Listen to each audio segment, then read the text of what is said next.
Assalomu alaykum qadrli vatandoshlar. Bugungi kunda achinarli holatki, ko'pchilik bemorlar kelayotganda, uchrayotganda shularga o'tirib turishlik tavsiya qilinyapti. Ya'ni qo'lda to'g'ri qilib o'tirib turishlik xolos.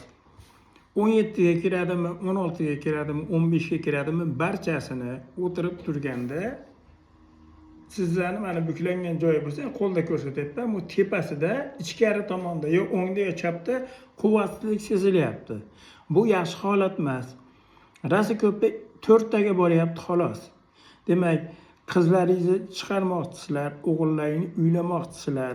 Oldin o'shani sinab ko'ringlar. U o'tirib turaladimi, yo'qmi? Buni nimaga aytyapsan desangiz, qora taloqda va buyrakda quvvat tushib ketganda shu holat seziladi.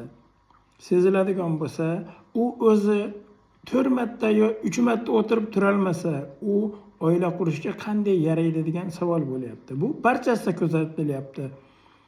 Buni kelib chiqishi bo'lsa, fast foodlarni yeyishda oqibatidan turli tuman nimalarni, rangli ichimliklar, fast foodlar deyish, energetik ichishlarda oqibatdan kelib chiqyapti. Ular go'sht yemaydi 90%, yog'da umuman yemaydi. Shuni oqibati yog' yemagan odamni o't yo'li yaxshi ishlamaydi. Shuni davomli ravishda kuzatmoqchi bo'lsalaring, Telegram kanaliga a'zo bo'linglar. Baqadar imkon biz shu narsalarni yoritib boramiz. E'tiborlaringiz uchun rahmat.